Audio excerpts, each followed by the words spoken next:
معروف anchor person اور تجزیہ کار آسما شیرازی نے کہا ہے کہ عمران خان کی تحریک انصاف بطور ایک جماعت سوشل میڈیا کے بیرونی گروہ کے ہاتھوں ہائی جیک ہو چکی ہے، جبکہ اس کی اندرونی قیادت بیرونی سوشل میڈیا کے دباؤ کا شکار ہے۔ ایسے میں تحریک انصاف دیگر اپوزیشن جماعتوں کے ساتھ مل کر حکومت مخالف تحریک چلانے میں کامیاب ہوتی نظر نہیں آتی۔ ویسے بھی تحریک انصاف کی مجوزہ تحریک کا عمران خان کی رہائی کے علاوہ کوئی اور ایجنڈا نہیں، لہٰذا یہ بھی دیکھنا ہوگا کہ دیگر اپوزیشن جماعتوں کے قائدین خصوصاً مولانا فضل الرحمان اپنے ازلی مخالف عمران خان کی رہائی کے لیے اپنا کاندھا استعمال ہونے دیں گے یا نہیں۔ بی بی سی کے لیے تازہ سیاسی تجزیے میں آسما شیرازی کہتی ہیں کہ ملک کے حالات ایسے ہو چکے ہیں کہ یہاں عدالت، صحافت، سیاست، جماعتیں سب منقسم ہیں، گویا معاشرے کی نظریاتی تقسیم کا اہتمام ہو چکا ہے۔ ایسے میں کون ہوگا جو آئین اور جمہوریت کے لیے سب کو ایک جگہ متحد کرے؟ سوال یہ ہے کہ ہم حالت انقلاب میں ہیں یا سبز باغ کے پیچھے گردہ ہیں۔ انقلاب گویا خود پریشان ہے کہ کس موسم میں آئے۔ ہم مسلسل کشمکش میں ہیں کہ انقلاب کی حد اور احتجاج کی ناک کا کیا کرنا ہے۔ اتنا کچھ ہو چکا مگر انقلاب کا سرا ہاتھ نہیں لگ رہا اور جدوجہد مفرور ہے۔ سمجھ نہیں آتا کہ سوشل میڈیا پر برپا انقلاب کو پیر کب ملیں گے اور شعوری انقلاب کی آخری منزل کیا ہوگی۔ انقلابی شور مچا رہے ہیں کہ مسلسل ماشاء اللہ میں ہیں۔ آمریت پنجے گاڑ چکی ہے، اظہار رائے پر قدغنیں اور تحریر اور تقریر پر پابندی ہے، لیکن سوال یہ ہے کہ کیا اب سے پہلے ایسا کبھی نہیں ہوا، یا یہ ہر دور کی کنٹرول جمہوریت اور آزادیوں پر پابندیوں کا ایک تسلسل ہے جو کسی کو اب نظر آیا اور کسی کو تب۔ سوال یہ بھی ہے کہ کیا عمران خان کے اپنے دور حکومت میں پاکستان کے حالات موجودہ حالات سے مختلف تھے؟ ان کا کہنا ہے کہ جمہوریت نظریے اور آزادی رائے سے وابستگی حالات اور موسم کے مطابق نہیں ہوتی، بلکہ اسے ایک تسلسل کے ساتھ جبر کا سامنا کرنا پڑتا ہے۔ ہم آئین کے رستے سے ہٹتے چلے گئے اور اب سرزمین بے آئین میں آزادیاں ڈھونڈتے ہوئے ماضی کو فراموش کر دینا چاہتے ہیں، لہٰذا ضروری ہے کہ جو کل غلط کیا گیا تھا ہم پہلے اسے تسلیم کریں اور پھر آگے بڑھیں، تبھی درست سمت کا تعین ممکن ہوگا۔ آسما شیرازی کہتی ہیں کہ تحریک نظریے سے چلتی ہیں، شخصیت پرستی سے نہیں، لیکن تحریک انصاف کی ساری سیاست شخصیت پسندی کے گرد گھوم رہی ہے اور گرینڈ اپوزیشن الائنس بنانے کی کوشش کرنے والوں کا بنیادی مقصد بھی اپنے کپتان کی رہائی کے سوا کچھ نہیں۔ جنرل پرویز مشرف کے دور میں 2002 کے انتخابات کے بعد ملک میں سیاسی جماعتیں پر نہیں مار سکتی تھیں۔ نواز شریف، بے نظیر بھٹو ملک سے باہر تھے، اے آر ڈی وجود میں آئی اور نوابزادہ نصر اللہ خان کی سربراہی میں سیاسی جماعتیں متحرک ہوئیں۔ نواب صاحب کی پریس کانفرنسیں اور سیاسی سرگرمیاں بطور رپورٹر کور کرنے کا موقع ملا۔ آسما بتاتی ہیں کہ نوابزادہ صاحب F72 سیکٹر 1 کے بوسیدہ مکان میں رہائش پذیر تھے، جبکہ تحریک کے پاس چلنے کے معاشی ذرائع نہ ہونے کے برابر اے آر ڈی کو صرف اللہ کا ہی آسرا تھا، مگر نواب صاحب اپنے افکار اور اشعار سے جذبہ جگاتے رہتے تھے۔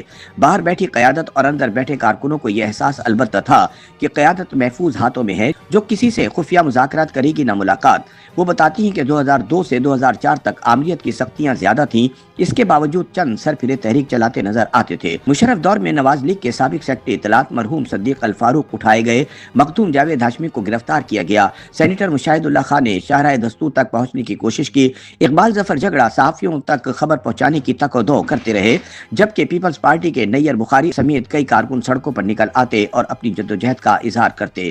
اس دور میں اخبارات میں اپوزیشن کی 2 کالمی خبر کو جگہ مل جاتی اور نئے آزاد چینلوں پر چند سیکنڈوں کی کوئی فوٹیج چل جاتی تو یہی کارکنوں کی کامیابی ہوتی تھی۔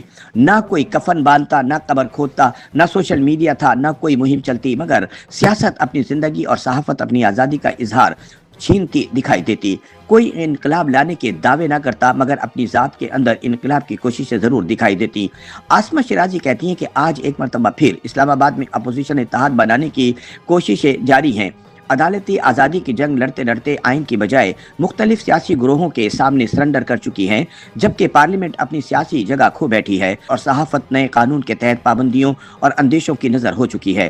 دوسری جانب صحافتی تنظیمیں جو کہ احتجاجی تحریکوں کی بنیاد بنتی ہیں، اب تک الگ الگ صفوں پر ہیں۔ پی کا قانون پر کئی ایک تنظیمیں الگ الگ اجلاس بلا رہی ہیں، مگر اب تک نہ تو کوئی متفقہ لاہ عمل بن سکا اور نہ ہی مجوزہ مسودہ تیار ہو سکا۔ مختصر یہ کہ صحافتی برادری پی کا مخالف قوانین کے خلاف تحریک چلانے کے لیے ایک جگہ اکٹھی نہیں ہو سکی۔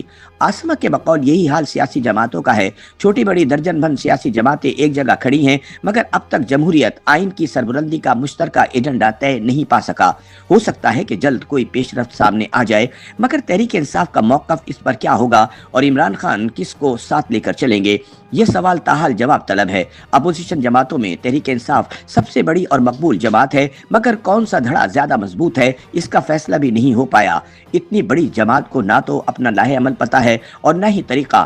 اب تک احتجاج سے لے کر سول نافرمانی، خطوط سے لے کر امریکی لابنگ تک کے حربے ناکام ہوئے ہیں۔ تنظیم کمزور اور دھڑے مضبوط ہو رہے ہیں۔ سینئر اینکر پرسن کا کہنا ہے کہ لگتا ہے کہ تحریک انصاف بطور جماعت سوشل میڈیا کے بیرونی گروہ کے ہاتھوں ہائی جیک ہو چکی ہے، جبکہ اندرونی قیادت بیرونی سوشل میڈیا کے دباؤ کا شکار ہے۔